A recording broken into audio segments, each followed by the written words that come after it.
Ladies and gentlemen, are you ready?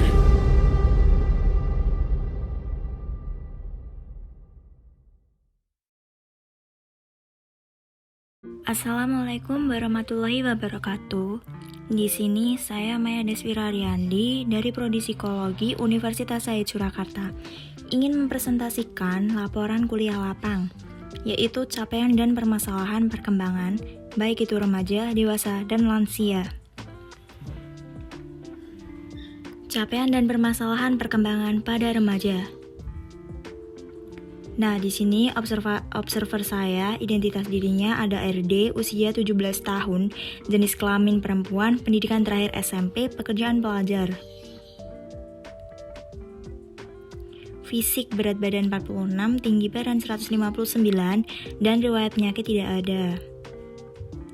Kognitif riwayat pendidikannya SD Wiropaten, SMP 6 Surakarta, SMA 2 Surakarta. Sosial emosi organisasi yang diikutinya yaitu pramuka saat duduk di bangku SMA atau pada saat ini. Keaktifan berorganisasi tidak aktif Pak karena itu udah kelas 2 SMA dan juga sebagai anggota. Kepuasan dirinya, observer merasa tidak puas karena organisasi tersebut sebuah tuntutan dan kewajiban sekolah. Well-being atau kebahagiaan. Observer mengaku saat ini merasa bahagia. Alasannya karena bahagia menurutnya yaitu sangat sederhana, seperti selalu dikelilingi oleh orang-orang yang sayang dan terutama keluarganya. Pembahasan analisis kritis. Berdasarkan e-Jurnal Remaja UAJY, transisi perkembangan pada masa remaja berarti sebagian perkembangan masa kanak-kanak masih dialami, namun sebagian kematangan masa dewasa sudah dicapai, menurut Harlock 1990. Bagian dari masa kanak-kanak itu antara lain proses pertumbuhan biologis, misalnya tinggi badan masih terus bertambah, sedangkan bagian dari masa dewasa antara lain proses kematangan semua organ tubuh, termasuk fungsi reproduksi dan kematangan kognitif yang ditandai dengan mampu berpikir secara abstrak. Menurut Harlock 1990, Papalia and Olds 2001. Perkembangan fisik pada remaja adalah anak remaja laki-laki lebih lambat matang daripada anak perempuan, sehingga remaja laki-laki mengalami periode awal remaja yang lebih singkat sehingga seringkali remaja laki-laki nampak kurang matang dibandingkan remaja perempuan. Menurut Elizabeth B. Harlock 1991. Perkembangan fisik dari observi mengalami perubahan dikarenakan pada saat wawancara, observi mengatakan bahwa ia sempat mengalami diet setelah dulu berat badannya 50 kilo. Termotivasi diet dikarenakan dulu sempat dihina oleh temannya karena gendut dan berhasil turun hingga 44 kilo dan sekarang bertambah lagi menjadi 46 kilo. Menurut pandangan saya, tekanan sosial yang timbul untuk menjadi kurus merupakan hal yang sangat sulit dilakukan untuk sebagian besar remaja putri, dikarenakan hal tersebut akan meningkatkan resiko perilaku kesehatan yang buruk. Remaja putri memandang negatif dan diikuti dengan ketidakpuasan terhadap berat badan, sehingga memicu mereka melakukan perilaku kesehatan yang buruk.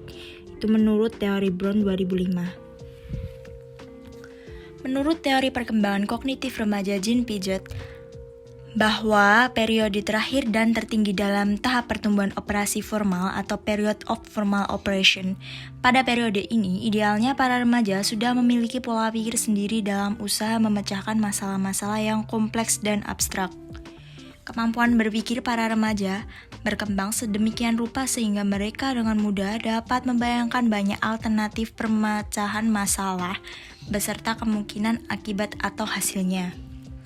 Kapasitas berpikir secara logis dan abstrak mereka berkembang sehingga mereka mampu berpikir multidimensi seperti ilmuwan. Para remaja tidak lagi menerima informasi apa adanya, tetapi mereka akan memproses informasi itu serta mengadaptasikannya dengan pemikiran mereka sendiri. Mereka juga mampu mengintegrasikan pengalaman masa lalu dan sekarang untuk ditransformasikan menjadi konklusi, prediksi, dan rencana untuk masa depan. Dengan kemampuan operasional formal ini, para remaja mampu mengadaptasikan diri dengan lingkungan sekitar mereka. Hal tersebut juga dialami Observi pada saat wawancara. Ia mengaku bahwa semakin ia duduk di bangku sekolah yang semakin tinggi, ia dituntut untuk bisa berpikir logis dan bisa memecahkan permasalahannya sendiri, apalagi ia sekolah di sekolah negeri, yang dari SD selalu bersekolah di sekolah negeri dan bisa terbilang favorit.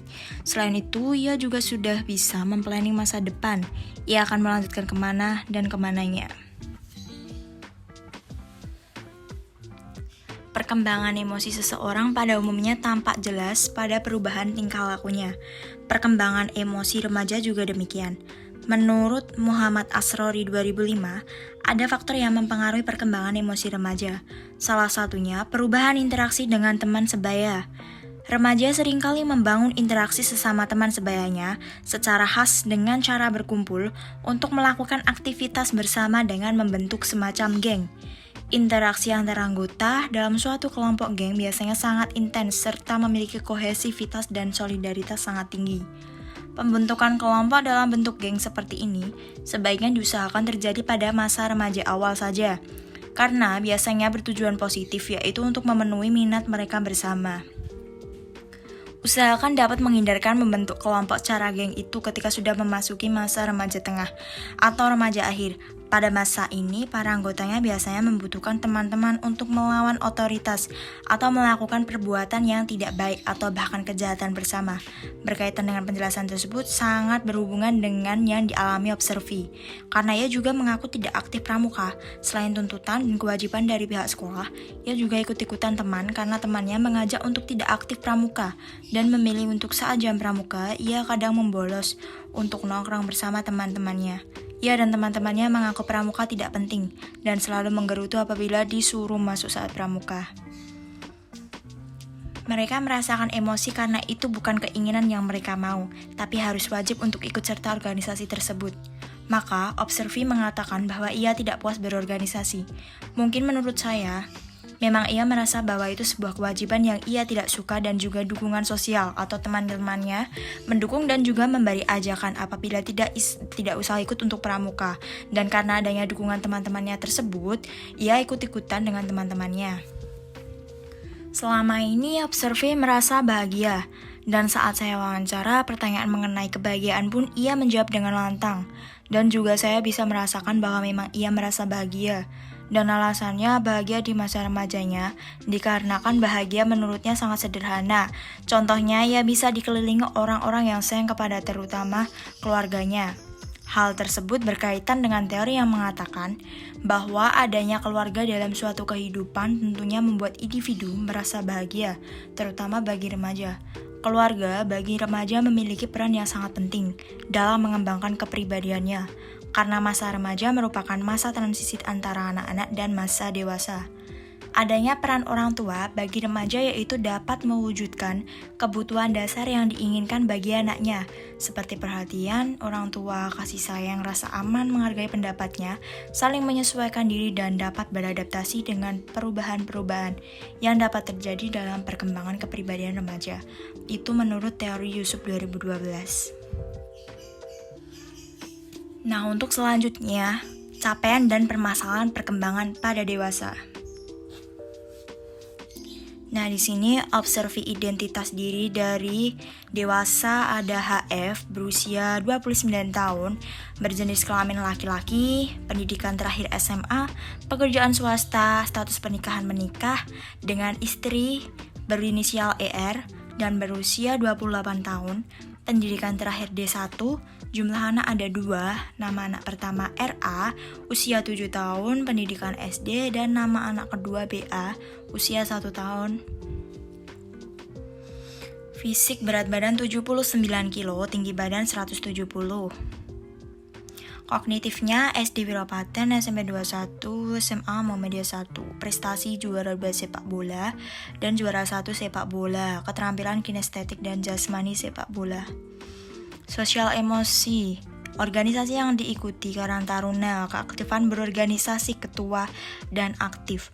Kepuasan diri puas dikarenakan selama berorganisasi, organisasi yang diikuti sesuai dengan apa keinginannya dan tidak karena paksaan atau tuntutan dari orang lain. Dan puas dikarenakan saat sudah menikah, ia dan istrinya tidak sama-sama saling banyak menuntut dan sama-sama bisa saling pengertian. Well-being atau kebahagiaan. Observi mengaku bahagia dikarenakan sudah berkeluarga dan sudah diberikan keluarga kecil, atau sudah menikah dan merasa bahagia.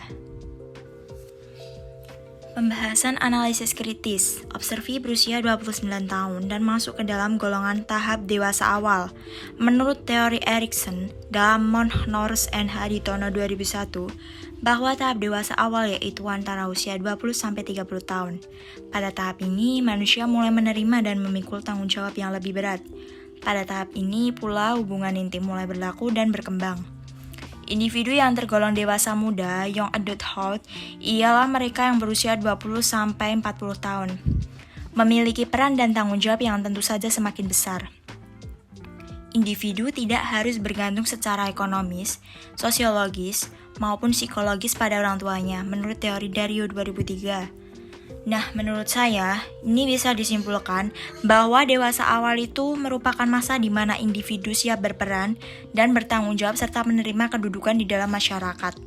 Masa untuk bekerja, terlibat dalam hubungan sosial masyarakat, dan bisa menjalin hubungan dengan lawan jenis. Observi, saat diwawancara aspek fisik, ia merasa bahagia karena merasa lebih tumbuh makmur soal fisiknya daripada teman-temannya yang berumur sebaya. Walaupun ia tidak memiliki riwayat penyakit, tapi ia menyayangkan akan hal yang membuatnya insecure. Karena tubuhnya yang tidak terlalu gemuk, tapi berisi, ia menakutkan akan hal jika istrinya berpaling darinya. Hal tersebut ada kaitannya dengan teori milik Harlock. Baik pria maupun wanita selalu terdapat ketakutan, di mana penampilannya pada masa ini akan berhambat kemampuannya untuk mempertahankan pasangan mereka atau mengurangi daya tarik lawan jenis. Ini menurut teori Harlock 1980.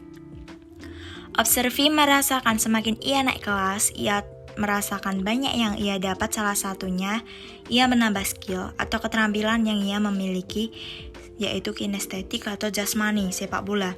Pada saat ia terpilih seleksi kejuaraan sepak bola se-Jawa Tengah pada pertengahan tahun ini, ia bisa menganalisa secara logis dan bisa menyusun struktur bagaimana ia dan timnya bisa memenangkan kejuaraan tersebut. Dan ia juga merasakan dan menyadarinya di umur 29 tahun ini bahwa pola pikirnya semakin logis, sudah tidak bisa egois seperti remaja, karena kita bisa melihat dan lebih bisa menghargai pendapat orang lain. Nah, hal tersebut berkaitan dengan teori milik William Perry, dengan mengatakan bahwa perubahan-perubahan penting tentang cara berpikir pada orang dewasa muda yang berbeda dengan remaja. Ia percaya bahwa remaja sering memandang dunia dalam dualisme atau pola polaritas mendasar, seperti benar atau salah, kita atau mereka, baik atau buruk. Pada waktu kaum muda mulai matang dan memasuki tahun-tahun masa dewasa, mereka mulai menyadari perbedaan pendapat dan berbagai perspektif yang dipegang orang lain, yang mengguncang pandangan dualistik mereka. Saat itu, individu mulai memahami bahwa orang dewasa tidak selalu memiliki semua jawaban. Mereka memulai memperluas wilayah-wilayah pemikiran dan mulai percaya bahwa setiap orang memiliki pandangan pribadi. Mereka mulai mencoba dan mendalami hal-hal baru yang akhirnya membentuk daya kreativitas mereka sendiri, menurut teori William Perry 1970. Observi di aspek sosial emosi mengungkapkan bahwa selama berorganisasi, ia merasa puas karena tidak ada paksaan atau tuntutan dari orang lain. Dikarenakan ia ikut berorganisasi, ia mengatakan bahwa ia bertanggung jawab dan bisa bersikap adil antara organisasi dan sebagai figur ayah di keluarga. Selain itu, ia juga puas karena saat sudah menikah, ia dan istrinya tidak sama-sama saling banyak menuntut dan sama-sama bisa saling pengertian. Hal tersebut dapat dikaitkan dengan teori milik dari Walgito, yang mengatakan bahwa individu yang bisa dikatakan telah matang emosinya adalah orang yang dapat menerima baik keadaan dirinya maupun orang lain seperti apa adanya, tidak bersifat impulsif, dapat mengontrol emosinya dengan baik, dapat berpikir secara objektif, sehingga bersifat sabar, penuh pengertian, dan mempunyai toleransi yang baik, serta mempunyai tanggung jawab yang baik. Teori Walgito 2004. Ketika usaha yang dilakukan untuk meningkatkan kualitas pernikahan berhasil, maka pasangan menjadi lebih bahagia dan puas dengan hidupnya pribadi. Pada gilirannya, individu yang bahagia dan puas akan hidupnya juga akan menghasilkan pernikahan yang dinilai memuaskan. Teori Asodeh Khalili Danespur and Lavasani 2010. Berkaitan dengan teori tersebut, observer mengaku bahwa karena dirinya sudah menikah dan berkeluarga, ia merasa bahagia. Selanjutnya ada capaian dan permasalahan perkembangan lansia. Identitas diri nama S dengan berusia 60 tahun, jenis kelamin perempuan, pendidikan terakhir SMA, pekerjaan ibu rumah tangga, status pernikahan menikah, suami, berinisial I, usia 61 tahun, pendidikan SMA, jumlah anak 2, dan nama anak pertama ada HF, usia 29, pendidikan SMA, nama anak kedua R, usia 27 tahun, pendidikan SMA. Kognitif berat badan 78, tinggi badan 160. Sosial emosi organisasi yang diikuti PKK, keaktifan berorganisasi aktif, kepuasan diri, ia merasa puas karena di masa lansianya masih bisa merasakan ikut serta berorganisasi dan tanpa adanya paksaan atau tuntutan bisa menjalankan aktivitasnya. Well-being, kebahagiaan. Merasa sangat bahagia karena anak-anaknya tidak jauh dari dirinya walaupun sudah berumah tangga. Semua tidak sama sekali lupa dengan orang tuanya. Keluarga selalu mendukung aktivitas yang dia jalani selama itu positif. Bisa selalu menjalin komunikasi akrab dengan keluarga dan dengan diberikannya cucu semakin bahagia. Pembahasan analisis kritis. Pertumbuhan dan perkembangan seseorang setelah kelahirannya akan terus meningkat hingga masa remaja. Kemudian mengalami stagnasi hingga akhir masa dewasa akhir. Kemudian dari dewasa akhir akan mengalami penurunan hingga masa usia lanjut atau masa lansia. Masa lansia dimulai saat seseorang memasuki usia 60 tahun. Teori Harlock 2000. Tugas perkembangan usia lanjut adalah menyesuaikan diri dengan menurunnya kekuatan fisik dan kesehatan, menyesuaikan diri dengan masa pensiun dan berkurangnya penghasilan income keluarga, menyesuaikan diri dengan kematian pasangan hidup, membentuk hubungan dengan orang-orang seusia, membentuk pengaturan kehidupan fisik yang memuaskan, dan menyesuaikan diri dengan peran sosial secara luas. Teori Harlock 2004.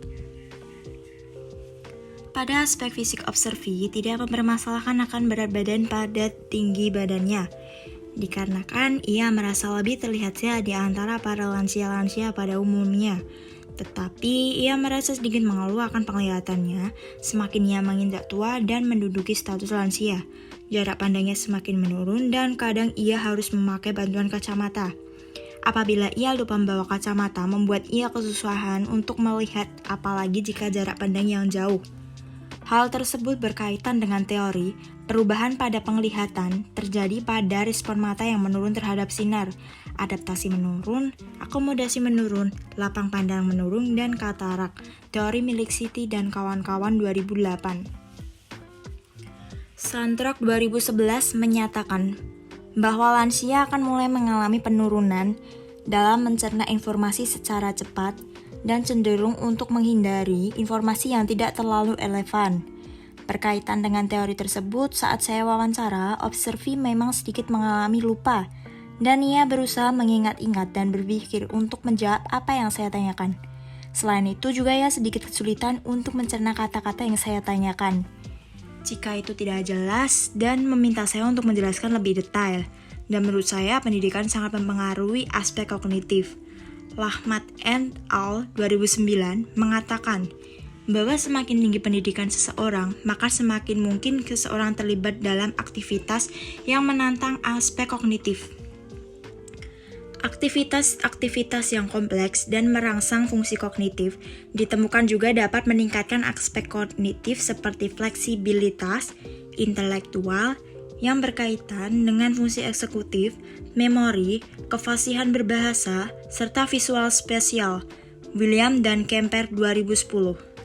Kesimpulannya pada aspek kognitif ini menurut saya, Kelompok lansia dengan latar belakang pendidikan sarjana ke atas lebih unggul dalam kefasihan berbahasa dan mencerna memori visual daripada kelompok lansia yang tidak sarjana.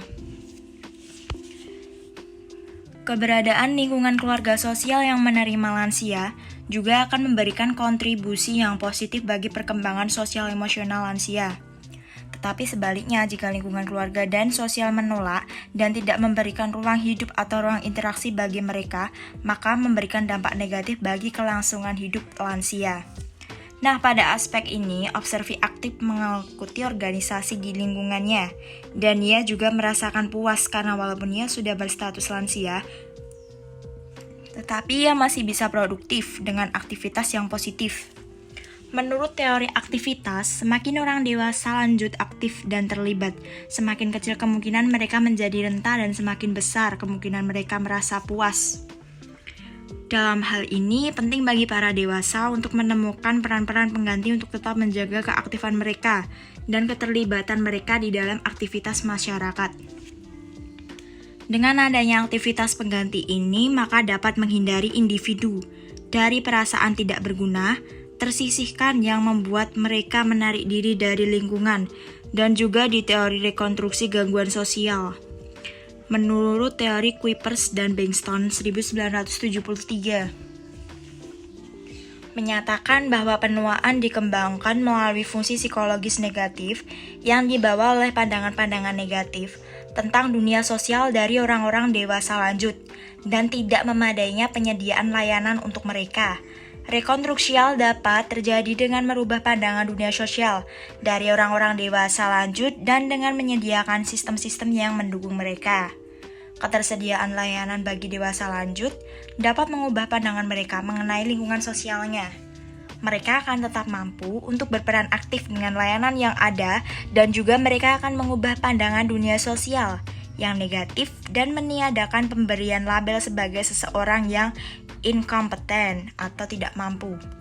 Dorongan untuk berpartisipasi aktif orang-orang lansia di masyarakat dapat meningkatkan kepuasan hidup dan perasaan positif mereka terhadap dirinya sendiri.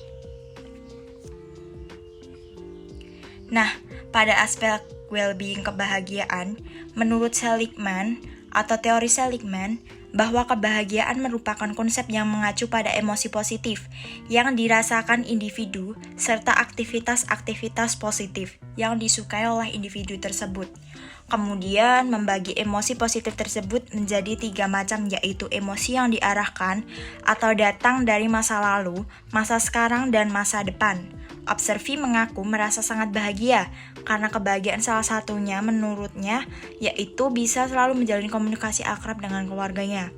Pernyataan tersebut berkaitan dengan teori penghormatan tersebut dapat diraih melalui didapatnya rasa lebih sopan dari orang lain dan terjalinnya komunikasi di dalam keluarga yang bahagia tanpa adanya rasa canggung antar anggota keluarga. Teori menurut Isdiha dan Kalamika 2019.